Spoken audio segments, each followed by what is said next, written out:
Mereka menyakitimu, lalu berharap kamu hancur, diam, dan tetap berada di bawah kendali mereka. Ironisnya, yang paling membuat mereka gelisah bukanlah balasan kasar, tapi ketika kamu bangkit tanpa luka yang terlihat, saat kamu terlihat utuh, tenang, dan tak tergoyahkan, disitulah permainan mulai berbalik. Kamu mungkin pernah merasa ingin membalas, ingin mereka merasakan hal yang sama. Itu manusiawi. Tapi ada satu kenyataan yang jarang disadari. Orang yang menyakitimu tidak benar-benar takut pada kemarahanmu. Mereka takut pada versi dirimu yang tidak lagi membutuhkan mereka. Inilah seni yang diajarkan oleh Stoikisme dan diperkuat oleh psikologi modern. Bukan tentang menghancurkan mereka dengan amarah, tapi membuat mental mereka runtuh oleh ketenanganmu, oleh ketidaktergantunganmu, oleh cara kamu hidup tanpa mereka. Dan disitulah kekuatan sejati dimulai. Sebelum kita masuk ke inti pembahasan, pastikan kamu tekan tombol like, subscribe, dan aktifkan lonceng notifikasi agar kamu tidak ketinggalan konten seperti ini. Tulis juga di kolom komentar pengalamanmu atau pendapatmu, karena kita akan membahas ini bersama-sama. Dan percayalah, bagian terakhir dari video ini adalah yang paling penting, karena di sanalah kamu akan memahami bagaimana menjadi seseorang yang tidak hanya kuat, tapi juga tak tersentuh. Sekarang, mari kita mulai perjalanan ini bersama.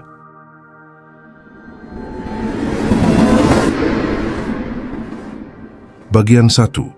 Tunjukkan bahwa kamu bahagia dan baik-baik saja. Mereka mungkin berharap kamu terpuruk, kehilangan arah, dan terus memikirkan apa yang mereka lakukan padamu. Tapi bayangkan ini ketika mereka melihatmu tersenyum, tertawa, dan menjalani hidup dengan ringan, sesuatu dalam diri mereka mulai goyah.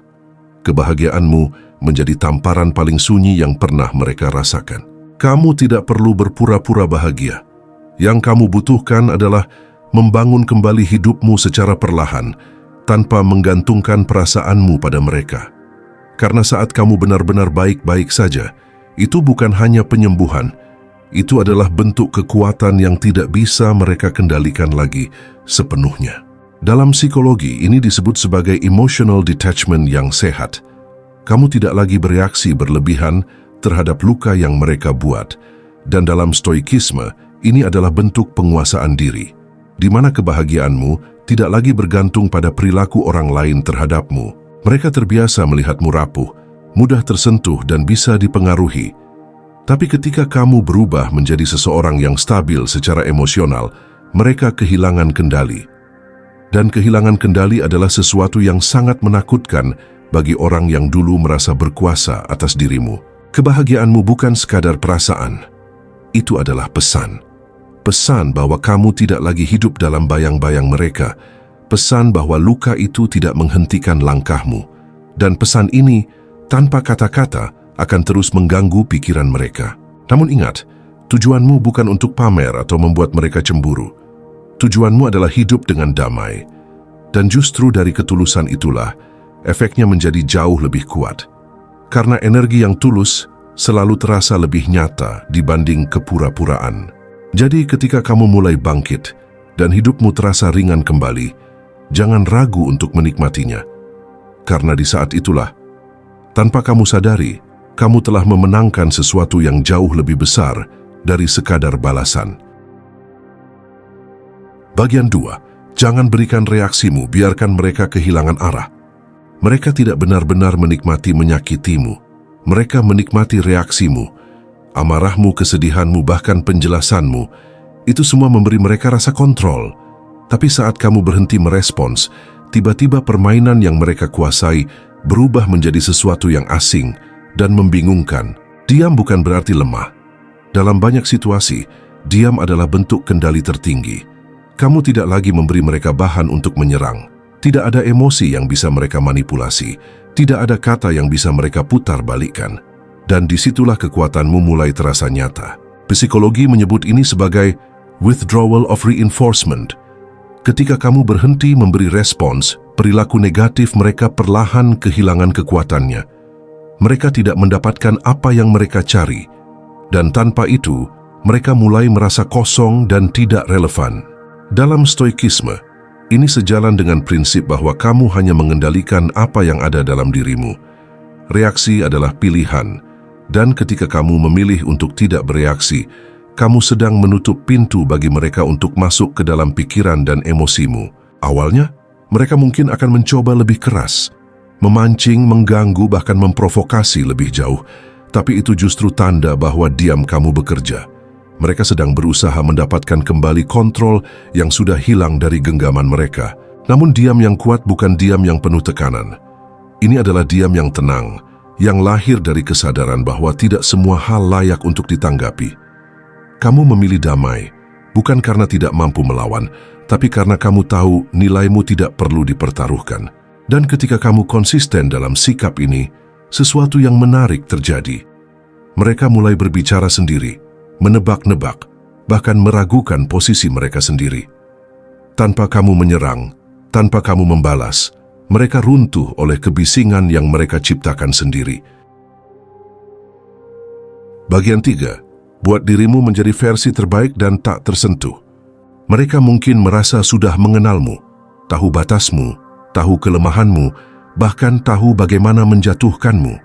Tapi bayangkan ketika kamu kembali sebagai versi yang berbeda, lebih tenang, lebih kuat, dan tak lagi mudah disentuh. Saat itulah, mereka mulai kehilangan peta tentang dirimu. Perubahan yang paling mengganggu bagi mereka bukanlah penampilan luar, tapi kedalaman dalam dirimu. Ketika kamu mulai berpikir lebih jernih, bertindak lebih terarah, dan tidak lagi reaktif, kamu menjadi seseorang yang sulit ditebak. Dan ketidaktertebakan itu membuat mereka gelisah. Membangun versi terbaik dari dirimu bukan tentang membuktikan sesuatu kepada mereka. Ini tentang membuktikan kepada dirimu sendiri bahwa kamu mampu tumbuh dari luka, bahwa rasa sakit itu tidak menghancurkanmu, tapi justru membentukmu menjadi pribadi yang lebih utuh. Dalam psikologi, ini dikenal sebagai post-traumatic growth, di mana seseorang tidak hanya pulih dari luka, tapi berkembang melampaui kondisi sebelumnya. Dan dalam stoikisme, ini adalah bentuk ketangguhan, menjadikan setiap kesulitan sebagai bahan bakar untuk menjadi lebih kuat. Saat kamu terus berkembang, standar hidupmu berubah. Hal-hal yang dulu membuatmu terguncang, kini terasa kecil. Orang-orang yang dulu memiliki pengaruh besar, kini tidak lagi relevan. Dan tanpa kamu sadari, kamu telah naik ke level yang tidak bisa mereka capai. Mereka mungkin akan mencoba mendekat kembali, mencoba memahami perubahanmu, atau bahkan meremehkan pencapaianmu. Tapi itu semua lahir dari satu hal. Mereka tidak nyaman melihatmu berkembang tanpa mereka. Karena itu berarti mereka kehilangan tempat dalam hidupmu. Jadi teruslah bertumbuh. Perbaiki dirimu, tingkatkan kualitas hidupmu, dan jadilah versi yang tidak lagi bisa disentuh oleh masa lalu. Karena saat kamu mencapai titik itu, kamu bukan hanya sembuh, kamu telah menjadi sesuatu yang jauh lebih besar dari luka yang pernah kamu alami. Bagian 4. Saat mereka menunggu balasanmu. Tapi kebaikanmu justru menghancurkan permainan mereka. Mereka mungkin sudah siap menerima balasan kasar darimu. Mereka mengharapkan kemarahan, sindiran, atau setidaknya sikap dingin yang membenarkan tindakan mereka. Tapi ketika kamu justru membalas dengan kebaikan yang tenang dan elegan, sesuatu dalam diri mereka mulai terasa tidak nyaman. Kebaikan dalam konteks ini bukan berarti kamu lemah atau membiarkan dirimu diinjak. Ini adalah pilihan sadar untuk tidak menurunkan dirimu ke level mereka. Kamu tetap menjaga batas, tetap tegas, tapi tanpa kebencian yang menggerogoti dirimu sendiri dari dalam. Dalam psikologi, ini sering disebut sebagai reverse psychology atau efek disonansi kognitif. Ketika seseorang mengharapkan respon negatif namun menerima kebaikan, pikirannya menjadi kacau. Mereka tidak tahu harus memposisikan diri karena skenario yang mereka bangun runtuh begitu saja. Stoikisme juga mengajarkan bahwa karakter orang lain bukanlah tanggung jawabmu, tapi karakter dirimu itu sepenuhnya ada dalam kendalimu. Maka membalas dengan kebaikan bukan untuk mereka, tapi untuk menjaga integritas dirimu agar tetap utuh dan tidak tercemar. Saat kamu memilih untuk tetap baik, mereka mulai bertanya-tanya, apakah kamu benar-benar kuat? Apakah mereka yang salah? Apakah tindakan mereka pantas? Pertanyaan-pertanyaan ini perlahan menggerogoti keyakinan mereka sendiri tanpa kamu perlu mengatakan apapun. Namun penting untuk diingat, kebaikan yang kamu berikan harus disertai dengan batas yang jelas. Kamu tidak perlu membuka pintu yang sama bagi mereka untuk menyakitimu lagi. Kamu tetap baik, tapi tidak lagi tersedia untuk disakiti dengan cara yang sama. Dan di titik ini, kamu akan melihat sesuatu yang menarik. Mereka mulai kehilangan pijakan, karena mereka tidak bisa lagi membaca dirimu dengan cara lama. Tanpa amarah, tanpa drama, tanpa balasan, kebaikanmu menjadi sesuatu yang jauh lebih kuat dari apapun yang mereka harapkan. Bagian 5. Mereka mencari celahmu, dan saat kamu tak lagi punya titik lemah, mereka kehilangan arah sepenuhnya. Mereka tidak menyerang tanpa alasan. Mereka mengamati, menunggu, lalu masuk melalui celah yang pernah kamu tunjukkan. Tapi bayangkan ketika semua celah itu perlahan tertutup, bukan karena kamu bersembunyi, tapi karena kamu sudah memahami dan memperbaikinya dari dalam. Tidak memiliki titik lemah bukan berarti menjadi sempurna. Ini berarti kamu sadar akan dirimu sendiri. Kamu tahu apa yang bisa memicu emosimu, apa yang dulu membuatmu runtuh, dan kamu telah melatih dirimu untuk tidak lagi bereaksi dengan cara yang sama. Dalam psikologi, ini adalah bentuk self-awareness yang matang. Ketika kamu mengenal dirimu dengan jujur, orang lain menjadi lebih sulit memanipulasimu.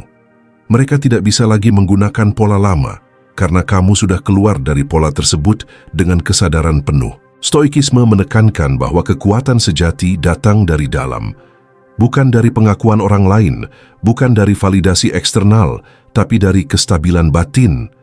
Ketika kamu tidak lagi bergantung pada hal di luar dirimu, kamu menjadi pribadi yang sulit digoyahkan. Mereka mungkin akan mencoba pendekatan baru, menguji batasmu dengan cara yang berbeda. Tapi setiap kali mereka mencoba, mereka menemukan hal yang sama, kamu tidak lagi bereaksi seperti dulu. Dan itu membuat mereka kehilangan strategi yang pernah mereka andalkan. Kamu tidak perlu menunjukkan kekuatan ini secara terang-terangan. Justru, kekuatan yang paling dalam seringkali tidak terlihat. Terlihat sederhana, tenang, bahkan biasa.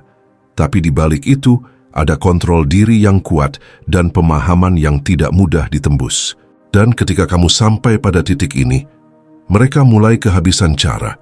Bukan karena kamu menyerang balik, tapi karena kamu sudah tidak lagi bisa dijangkau oleh kelemahan yang dulu pernah mereka gunakan. Kamu bukan hanya berubah, kamu telah berevolusi.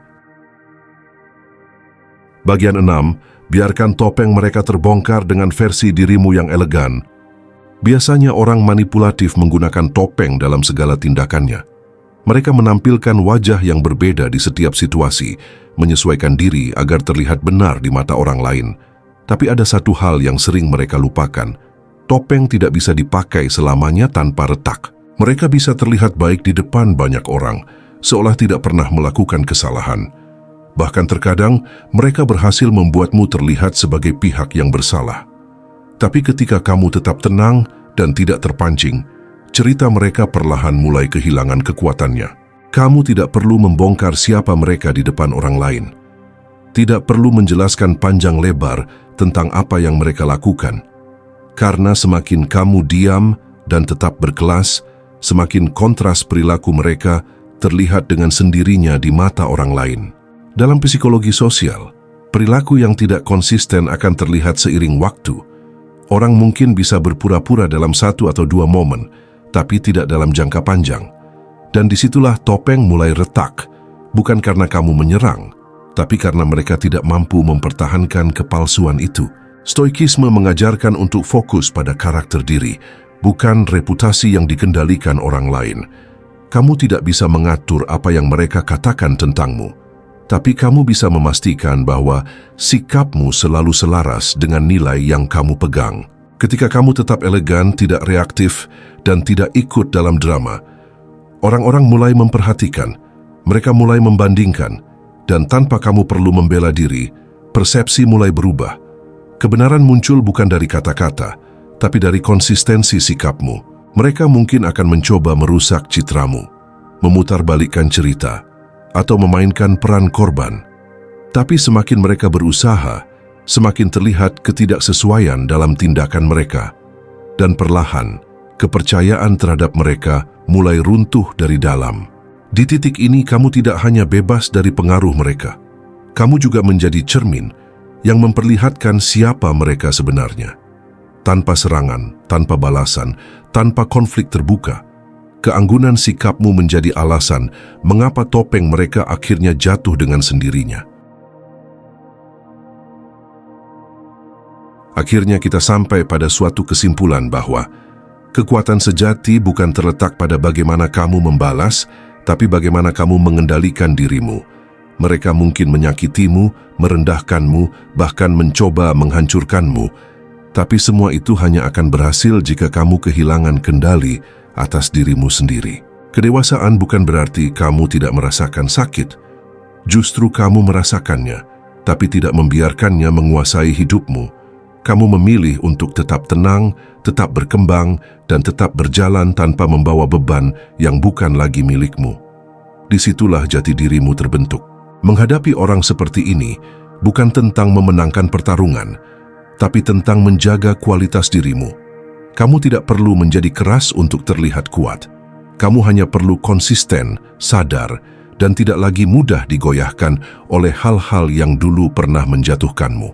Jadi teruslah menjadi versi terbaik dari dirimu, yang tenang tanpa dingin, kuat tanpa kasar, dan baik tanpa lemah. Jika kamu merasa pembahasan ini bermanfaat, jangan lupa tekan tombol like, subscribe, dan aktifkan lonceng notifikasi. Tulis juga pendapatmu di kolom komentar. Terima kasih sudah menonton sampai akhir.